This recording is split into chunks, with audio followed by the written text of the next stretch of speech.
حضرت ثوبان رضی اللہ تعالی عنہ کہتے ہیں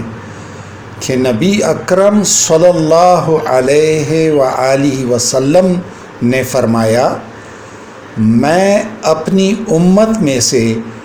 ایسے لوگوں کو جانتا ہوں جو قیامت کے دن تہامہ کے پہاڑوں کے برابر نیکیاں لے کر آئیں گے اور اللہ تعالیٰ ان کو فضا میں اڑتے ہوئے ذرے کی طرح بنا دے گا۔ ثوبان رضی اللہ تعالی عنہ نے عرض کیا،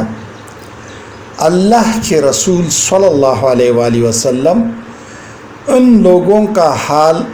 ہم سے بیان فرمائیے اور کھول کر بیان فرمائیے تاکہ لا علمی اور جہالت کی وجہ سے ہم ان میں سے نہ ہو جائیں۔ آپ صلی اللہ علیہ وآلہ وسلم نے فرمایا، جان لو کہ وہ تمہارے بھائیوں میں سے ہی ہیں اور تمہاری قوم میں سے ہیں، وہ بھی راتوں کو اسی طرح عبادت کریں گے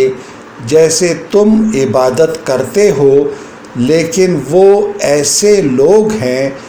کہ جب تنہائی میں ہوں گے تو حرام کاموں کا ارتکاب کریں گے۔ یہ حدیث ہے سنن ابن ماجہ کی اور حدیث نمبر ہے 4245۔